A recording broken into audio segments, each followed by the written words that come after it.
Bienvenue sur Réfractactu. Aujourd'hui, on va se pencher sur un paradoxe vraiment fascinant, celui d'un président qui veut faire la guerre aux fake news, alors que dans le même temps, son propre discours est passé au crible et est souvent critiqué pour ses, disons, arrangements avec la vérité. C'est un sujet assez complexe et on va le décortiquer ensemble. Alors, il faut le dire, la position officielle du président Macron, elle, est très claire. Il faut absolument combattre la désinformation. C'est d'ailleurs lui qui a poussé pour des lois qui visent à réguler les fausses nouvelles, surtout sur les réseaux sociaux. L'idée, c'est d'assainir le débat public. Et sur le papier, bien sûr, l'intention semble tout à fait louable. Mais voilà, et c'est là que ça devient intéressant. C'est précisément ici que se situe toute l'attention de notre analyse.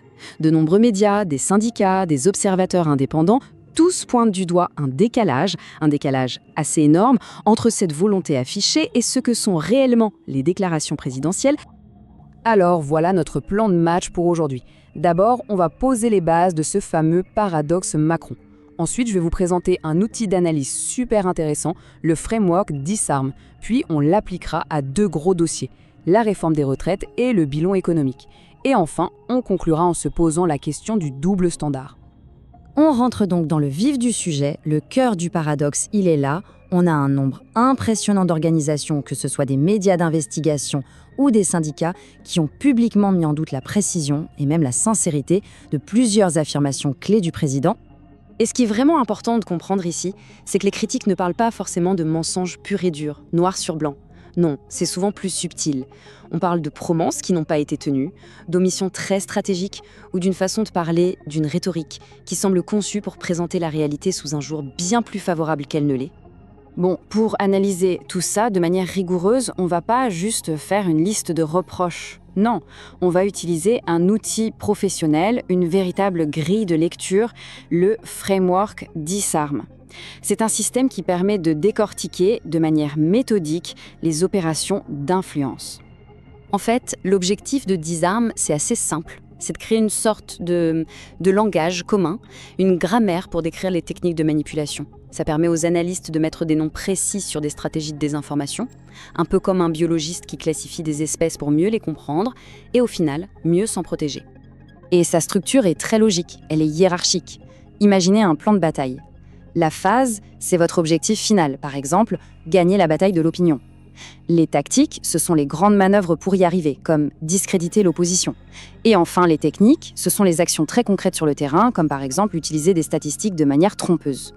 C'est une façon de tout décomposer pour mieux analyser. Allez, à cette théorie, passons à la pratique. Notre premier cas d'étude, un dossier qui a fait couler énormément d'encre, la réforme des retraites. C'est vraiment un cas d'école des stratégies de communication qui ont été remises en question. Là, on est face à une contradiction, mais vraiment frontale. C'est difficile de faire plus clair. Le syndicat Solidaire et bien d'autres ont évidemment sauté sur cette promesse de campagne de 2017 qui est directement contredite par la réforme de 2023. C'est un exemple absolument classique de ce qu'on peut appeler une promesse rompue. Et ça va plus loin. Des sources comme le journal Le Monde parlent de justifications pour la réforme qui ont changé au fil du temps ou d'une dramatisation du déficit pour créer un sentiment d'urgence. Et c'est là que notre grille Disarm est utile. Changer le narratif ou faire du cherry picking, c'est-à-dire ne choisir que les chiffres qui nous arrangent, eh bien ce sont des techniques que le framework permet de nommer et d'identifier précisément. Ok, deuxième étude de cas.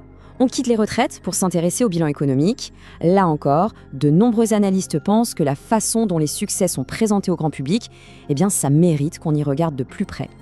Ce chiffre, 2 millions, on l'a tous vu, on l'a tous entendu, il a été au cœur de la communication du gouvernement, la création de plus de 2 millions d'emplois sous la présidence Macron. C'est un chiffre qui claque, c'est impressionnant, il n'y a pas de doute là-dessus. Mais la question cruciale, c'est qu'est-ce qu'il y a vraiment derrière ce chiffre ? Des fact-checkers comme ceux de TF1 Info apportent une nuance de taille. Il s'agit d'emplois tous secteurs confondus. D'autres, comme l'Insoumission ou l'Institut La Boétie, vont encore plus loin. Ils affirment que ce chiffre cache en réalité une perte nette d'emplois dans l'industrie et qu'il sert surtout un discours politique, un narratif, celui d'une réindustrialisation qui ne serait pas tout à fait conforme à la réalité. Et cet exemple des emplois, en fait, il est loin d'être isolé. Quand Mediapart et l'Insoumission ont analysé la lettre française du président, ils ont élargi le champ des critiques à plein d'autres sujets. Les chiffres du chômage, les investissements dans les hôpitaux, ou encore la question de savoir qui a vraiment bénéficié des baisses d'impôts.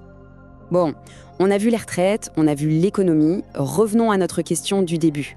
Après avoir examiné ces cas concrets, le paradoxe initial semble encore plus fort. Comment est-ce qu'on peut concilier cette volonté de lutter contre la désinformation avec l'utilisation de techniques de communication qui sont jugées manipulatrices par de nombreux observateurs ? Si on devait résumer tout ça, on pourrait dire que les critiques se classent en 3 grandes catégories. Premièrement, les promesses rompues. L'exemple de l'âge de la retraite est parfait pour ça. Deuxièmement, les omissions et exagérations, comme avec les 2 millions d'emplois qui cachent une réalité bien plus nuancée.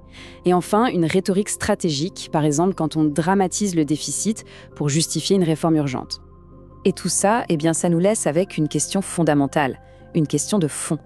Si on exige des citoyens et des plateformes sur Internet d'avoir une parole absolument irréprochable, quelle est la responsabilité de nos dirigeants ?